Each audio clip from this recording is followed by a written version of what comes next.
This ABC15 Flash Briefing is sponsored by Sanderson Ford. All roads lead to Sanderson Ford. Hello, I'm Megan Thompson with your top stories from ABC15 Arizona. The DACA debate could now end up in the Supreme Court after it was once ruled as illegal yesterday. The Deferred Action for Childhood Arrivals program shields undocumented people who are brought to the United States as children from deportation and allows them to legally work here. A federal district judge in Texas maintains the program created during the Obama administration exceeds any presidential authority. The judge did not mandate any immediate end to the program, and no criminal action will be taken against any recipient or applicant. An update for you now on The Zone, the largest homeless encampment in Phoenix. Since May, the city has completed 8 block-by-block cleaning efforts. They tell us at least 9 more are planned. The cleanups are required as part of an ongoing lawsuit by residents and business owners in the area. Meantime, the city of Scottsdale addressing homelessness. Residents and leaders there gave their thoughts last night on a temporary hotel housing program for the homeless. The city got a $1 million grant from the state to help with homeless programs. Representative Grass has been vocal about his opposition to the hotel program. I will not allow the disastrous policies of Los Angeles, San Francisco, Portland, Seattle, and even Phoenix seep its way into our community. Homelessness, thank you. Homelessness is a humanitarian crisis, but it's also a public safety crisis. Scottsdale's mayor says their current hotel program has a 70% success rate, focusing on Scottsdale veterans, families, and children. The cleanup continues this morning in Mesa after a violent storm rolled through on Tuesday. At Falcon Field, at least 20 planes were damaged. This is expected to cost millions of dollars in repairs. Also in Mesa, down trees, down power lines, and even down cacti could be seen scattered across neighborhoods. One woman telling us the storm moved through very quickly. It came in really fast and hit hard, and then it disappeared. Like, we didn't get a ton of rain, the wind picked up super hard, and then all of a sudden it was gone. The damage also forcing Saharis Elementary School to close down until next week. This is because of leaking ceilings. School leaders say students may not be able to return to campus until next Tuesday.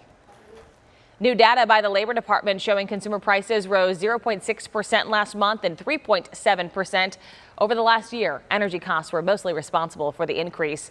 Data shows gas prices rose more than 10%. Costs for shelter and other services also increased. Shelter costs are still increasing, but at a slower pace than what we had seen. And food prices have certainly moderated from the outsized pace of the past couple of years. So some signs of progress, but still some trouble spots we have to keep an eye on. The latest inflation data could factor into the Federal Reserve's decision to raise interest rates again. Officials will meet next week to discuss the issue.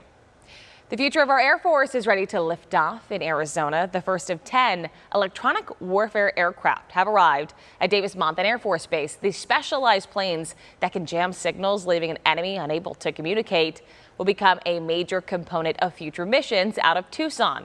They will also keep the base at the forefront of national security strategy. Brand new numbers this morning showing how the People's Open is helping our community. The Thunderbirds, which is the group that hosts the WM Phoenix Open, has just announced last year's Open raised a record $14.5 million for Arizona Charities. This marks the 6th time in tournament history that the event has raised more than $10 million. Next year's tournament begins on February 5th. Storm chances are sticking around today, at least in parts of Arizona. As we talk about that most accurate forecast, the best storm potential today will be in that north central corridor of our state. Areas along I-40 and even north of I-42, from Flagstaff to Page over to Sedona, where we could see again some scattered storms through the afternoon. Areas along the rim, too, have a chance for storms. Otherwise, we're drying out in much of southeast Arizona and drying out here in the valley, too. The exception being we may see a storm or two pop up in our foothills east and north of the Phoenix area. But otherwise, look for high of 101, a little hotter today, but not too uncomfortable. Upper 90s to low hundreds in western Arizona, and it's 70s to 80s across northern Arizona with a high of just 71 today in Flagstaff. Low to mid 80s from Payson to Sedona, and drier in Payson today after stormy weather moved through Gila County yesterday through the day. Our temperatures warming into the low hundreds the next couple of days, and a little hotter Saturday and Sunday. We'll clear out those storm chances, though, here in the valley, and eventually we drop into the 90s by Tuesday. For the latest headlines, weather, and traffic, head to abc15.com or download that free ABC15 mobile app.